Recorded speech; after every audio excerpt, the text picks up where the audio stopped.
यहाँ इस महफिल में उपस्थित समस्त श्रोतागण, मीडिया के भाई बंधु एवं छायाकार बंधु, मेरे लिए यह बड़े सौभाग्य की बात है कि इस उर्दू मुशायरे का उद्घाटन करने के लिए मुझे आमंत्रित किया गया, क्योंकि जब से मुझे थोड़ा भी होश है तब से मुशायरों में, कविताओं में, गजलों में मेरी काफी रुचि रही है।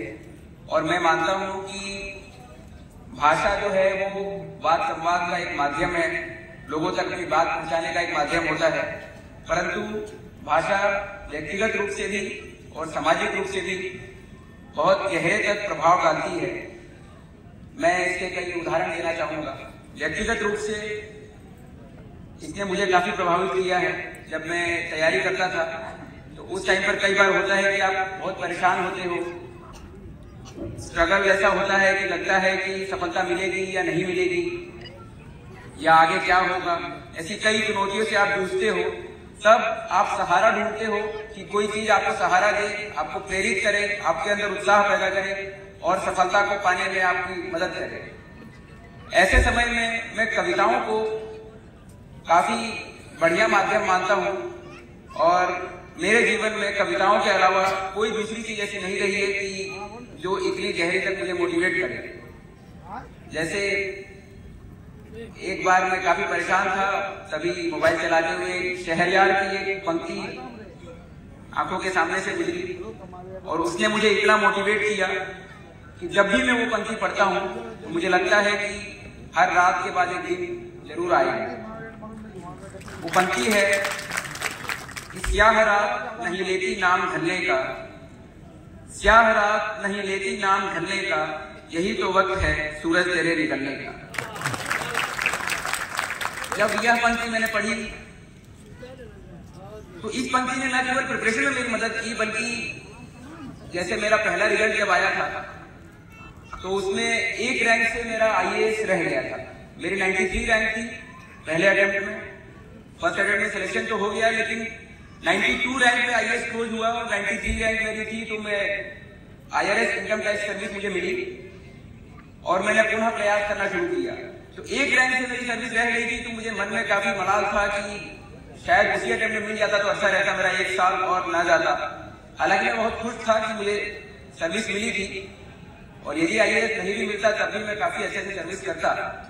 लेकिन क्योंकि आप जब प्रिपरेशन शुरू करते हो तो आपके मन में एक अभिलाषा होती है कि हमें इस सर्विस के लिए प्रिपरेशन करनी है। तब भी मुझे इसी पंक्ति ने प्रिपरेशन के लिए मोटिवेट किया और मैंने ये माना कि अगर मैं दिल से मेहनत करूंगा तो मुझे सफलता मिलेगी और मिलेगी। बाद में एक और मेरी माँ का देहांत आज से 1.5 वर्ष पूर्व हुआ और उनकी मेरे जीवन में जो उनका योगदान है, योगदान क्या कहें, जो उन्होंने मुझे बनाया है, मुझे इस ढांचे में ढाला है, उसको भी एक वसी शाह की पंक्ति है, उससे मैं आपके मार्फत कम्युनिकेट कर सकता हूं। वो पंक्ति है, ये कामयाबियां, ये इज्जत, ये नाम, ये कामयाबियां, ये इज्जत, ये नाम तुमसे है, ए मेरी माँ, मेरा सारा मुकाम तुमसे है। तो ये उदाहरण मैं इसलिए दे रहा हूं कि जीवन में आप किसी भी चीज को, किसी भी वस्तु को, किसी भी विषय को लोगों तक पहुंचाना चाहें तो भाषा ही सबसे सर्वोत्तम माध्यम है। और भाषा में कविताओं का, मुशायरों का, गजलों का, इनका कोई स्थान ही नहीं है। मैं तो ये सोच के आया था कि अभी मुझे मुशायरा सुनने को मिलेगा, परंतु मुझे मंच पर जो अतिथिगण है उन्होंने बताया कि वो सेकंड हाफ में है, तो मैं सेकंड हाफ में प्रयास करूंगा आने का, क्योंकि बोलने से ज्यादा मुझे सुनने में आनंद आता है। और जब आप दर्शक दीर्घा में बैठ कर सुनते हैं तो चीजें ज्यादा आप तक पहुंचती हैं, अतिथि बन के सुनने में कोई आनंद नहीं है। यह तो हुई व्यक्तिगत उसमें बात। सामाजिक रूप से भी भाषा जो है वो सबसे सर्वोत्तम माध्यम है सामाजिक सुधार के विषय में, या समाज में किसी भी मुद्दे पर, किसी भी विषय में चेतना जागृत करने के लिए।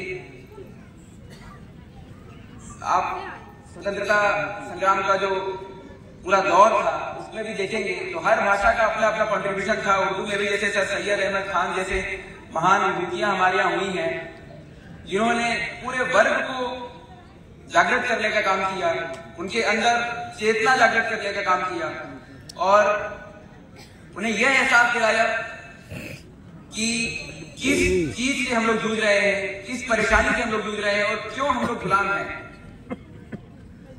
उसके बाद आज के दौर में भी जब शिक्षा की क्रांति हमारे समाज में बहुत बृहद रूप से संचारित हुई है, इसमें भी भाषा का ही सर्वोत्तम महत्व है, क्योंकि भाषा के थ्रू ही आप लोगों को शिक्षित कर सकते हैं। क्योंकि कुछ चीजें ऐसी होती है, कुछ भाषाएं ऐसी होती हैं जो बचपन से ही हम लोग जानते हैं, जैसे हिंदी है, उर्दू है, ये हमारी मातृभाषा है, हम लोग जानते हैं इसको, हम लोग समझते हैं इसको। इसी में यदि हमको शिक्षा मिलती है तो चीजें ज्यादा बेहतर तरीके से हमको समझ में आती हैं। अंग्रेजी है तो हमारे ग्रामीण देहात के बच्चों को यदि अंग्रेजी में पढ़ाना हो तो पहले उसे अंग्रेजी सिखानी पड़ेगी। वो पहले अंग्रेजी सीखेगा तब अंग्रेजी में जो कंटेंट उसको दिया जाएगा वो उसको समझ में आएगा। लेकिन हिंदी और उर्दू ऐसी चीजें हैं जो बचपन से उसके घर में बोली जाती हैं, वो सुनता है, उसे उसके सीखने की जरूरत नहीं है। अब जैसे मुझे कोई कहे कि कई शब्द मैं भी नहीं जानता हूं कि वो उर्दू का है या हिंदी का है, लेकिन बोलने में आनंद आता है तो हम बोलते हैं। अभी मिथिलेश जी ने काफी बेहतर तरीके से इसको एक्सप्लेन किया कि ये जो मिली जुली भाषा है इसमें संवाद का अलग ही आनंद है। इससे आप हर वर्ग के लोगों से जुड़ सकते हैं, हर व्यक्ति तक अपनी बात पहुंचा सकते हैं। इसमें कोई भेदभाव नहीं है, इसमें एक रूपता का भाव है, सामाजिक सामंजस्य का भाव है और ये समाज को जोड़ने वाली चीज है। तो इसलिए ऐसे सम्मेलन, ऐसे सेमिनार लगातार होते रहने चाहिए और व्यापक पैमाने पर होने चाहिए। ज्यादा से ज्यादा लोगों को इससे जोड़ना चाहिए। आप भी अपने स्तर से, व्यक्तिगत स्तर से जो अपनी भाषा को पहचान दिलाने के क्रम में जो चीजें कर सकते हैं वो आपको करनी चाहिए। नए नए इनोवेशन, नए नए उद्यम, और क्योंकि ये इनोवेशन का ही दौर है, डायरेक्टर साहब ने भी जैसा बताया, लैंग्वेज के उसमें भी कई सारे इनोवेशन हो रहे हैं। आप भी अपने स्तर से इसको सोच सकते हैं कि अपनी भाषा को राष्ट्रीय स्तर पर, अंतर्राष्ट्रीय स्तर पर पहचान दिलाने के लिए आपके स्तर से क्या सुधार हो सकते हैं, आपके स्तर से क्या योगदान हो सकता है, क्या वो आपने किया है। जिस भाषा ने आपको पहचान दिलाई है उसके लिए आपका क्या योगदान है, इसका मूल्यांकन करने की अति आवश्यकता है। इसलिए जहां भी मौका मिले अपनी भाषा को चुने, अपनी भाषा में ही संवाद करें, अपनी भाषा को ही पहचान दिलाएं, क्योंकि भाषा ने आपको पहचान दिलाई है। यह भाषा भी केवल एक वस्तु नहीं है, बल्कि एक सांस्कृतिक विविधता की और सामाजिक धरोहर है। ये हमारी पहचान है। जब हम इतिहास पढ़ते हैं तो वो भी किसी भाषा में ही होता है। कई चीजें ऐसी हैं जो उर्दू के ही साहित्य में आपको मिलेगी, कई चीजें ऐसी हैं जो हिंदी के ही साहित्य में आपको मिलेगी। उसको जानने के लिए आपको भाषा को समझने की आवश्यकता होगी, और जिस दिन हम उस भाषा को खो देंगे हम लोग अपना इतिहास खो देंगे। क्योंकि जब हम भाषा को समझ नहीं पाएंगे, पढ़ नहीं पाएंगे, तो अपना इतिहास पढ़ने में सक्षम नहीं होंगे। फिर हमारा इतिहास वही रह जाएगा जो विदेशी भाषा में हमको पढ़ाया जाएगा। आज हम अपना इतिहास ओरिएंटल लैंग्वेज में ढूंढते हैं, अंग्रेजी में, फ्रेंच में, जर्मन में। वहां के साहित्यकारों ने, वहां के विद्वानों ने या इतिहासकारों ने जो हमें लिखकर बता दिया, हम मान लेते हैं कि वही हमारा इतिहास है, क्योंकि अपनी भाषा से हमारा सरोकार नहीं रह गया है। जो उस समय पर कुछ जैसे चाइनीज ट्रेवलर होते थे, ह्यून सांग है, पा हाई है, वो लोग आए, उन्होंने अपनी भाषा में जो हमारे यहाँ की पहचान लिखी, और अब जो हमें वही पढ़ने को मिलता है तो हम मानते हैं कि वही हमारा दर्पण है, वही हमारा इतिहास है। परंतु अपनी भाषा में, प्राकृत में, संस्कृत में, उर्दू में, हिंदी में जो हमारा इतिहास लिखा गया है, जो हमारे पूर्वजों ने लिखा है, उसको पढ़ने में हम लोग सक्षम नहीं है, और इसलिए हम लोग अपने इतिहास से बहुत दूर हैं। यदि अपने समाज की वास्तविक स्थिति को आपको जानना है तो वह केवल आप अपने भाषा के माध्यम से ही जान सकते हैं, क्योंकि यह भाषा आज उत्पन्न नहीं हुई है। भाषा कभी अचानक उत्पन्न नहीं होती है, इसका लगातार इसमें वृद्धि होती है, इवोल्यूशन होता है, इसमें नए शब्द जुड़ते हैं, इसका व्याकरण ठीक होता है समय के साथ। जो इसके लिटरेचर के बड़े बड़े विद्वान होते हैं वो इसमें अपना योगदान देते हैं, इसको और सुधारते हैं, इसको और लोगों तक पहुंचाते हैं, दूसरे देशों तक भी ट्रेवल करती है।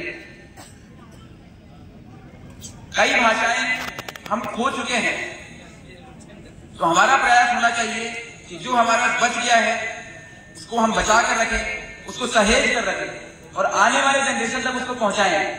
ये जो नया जनरेशन है, जो मोबाइल वाला जनरेशन है, ये यूनिफॉर्मिटी की तरफ जाता है, आपको एक रूपता की तरफ ले जाता है। इस एक रूपता से हमको बचने की आवश्यकता है।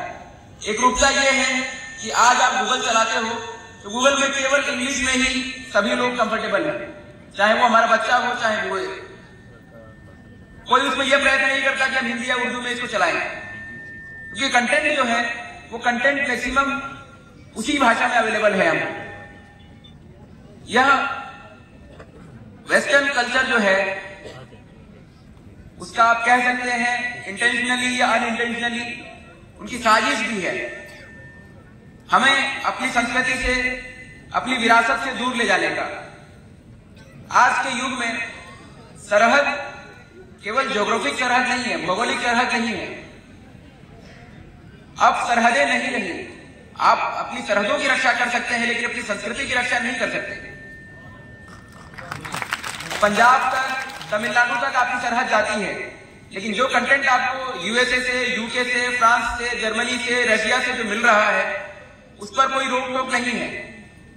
और यह परतंत्रता जो है ये उस परतंत्रता से कहीं ज्यादा घातक है। उस समय हमें हमारी गुलामी थी, विदेशी शासकों का हमारे ऊपर शासन था, तो वो दिखता था कि हमारे शासक कोई ब्रिटिश है या कहीं कोई फ्रेंच हमारे ऊपर शासन कर रहा है। लेकिन अभी का शासन दिखता नहीं है, लेकिन ये मान लीजिए कि आप उनके अधीन हैं।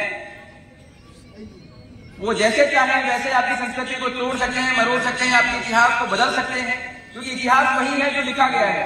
हम टाइम मशीन नहीं है हमारे पास कि हम अतीत में जाकर देख सकें। और इसलिए जो यहाँ पर वयस्क लोग बैठे हैं उनकी जिम्मेदारी है कि जो नई जनरेशन है, युवा पीढ़ी है, उसको अपनी भाषा से सरोकार कराएं, उसको अपनी भाषा के नजदीक ले जाएं। यह कहने में मुशायरा हो सकता है, लेकिन इस मुशायरे से जो आज तमाम यहाँ लोग बैठे हैं, कई नए शब्द जानने को मिलेंगे, नई ध्वनि जानने को मिलेगी, कैसे उसको संगीत में बांधा जा सकता है, शब्दों को उसको लयबद्ध किया जा सकता है, यह आपको जानने को मिलेगा। और आपके अंदर एक प्राइड का जागरण होगा, गर्व की अनुभूति होगी। कई शब्द ऐसे होते हैं जिनको पंक्तिबद्ध कर दिया जाए तो वो आपके अंदर गौरव का और गर्व का एहसास उत्पन्न कराते हैं। लेकिन जब हम इस भाषा को खो देंगे तो हमें सिर्फ वही शेक्सपियर की पोयम्स और इंग्लिश कल्चर या जब भी किसी लैंग्वेज को पढ़ेंगे तो उसी का हमको जानने को, समझने को मिलेगा। आज वेस्टर्न जो रीजन है वो एक तरह से रूल कर रहा है, तो हमारे ऊपर इंग्लिश हावी है। कल को हो सकता है कि चाइना का जिस तरह से उभार हो रहा है विश्व में, तो हो सकता है कि चाइनीज हमारे ऊपर रूल करे। जिस राष्ट्र का विश्व में शासन होता है उसी राष्ट्र की भाषा, उसी राष्ट्र की करेंसी, उसी राष्ट्र की बोली, उसी राष्ट्र का संस्कृति, ड्रेसिंग कल्चर सब पूरे विश्व में फैलता है। तो हो सकता है कि चाइनीज हमारे ऊपर शासन करें, फिर वो लोग हमारे इतिहास को, हमारी चीजों को, हमारे संस्कृति को अलग तरीके से देखेंगे और हमें दिखाएंगे भी। उनका जो देखने का तरीका होगा उसी तरीके से हम भी देखेंगे। वो इसलिए क्योंकि हमने अपनी भाषा में, अपनी सांस्कृतिक चीजों में लोग नहीं खड़े किए। हमारे पास गिने चुने हर भाषा में कुछ विद्वान हैं जो अपनी बातों को उस तरीके से रख सकते हैं या बता सकते हैं। वो लोग हमारी चीजों को ट्रांसलेट करके, अनुवाद करके और हमें अपनी भाषा में हमको दिखाते हैं, चाहे वो ज्यामितीय चीज हो,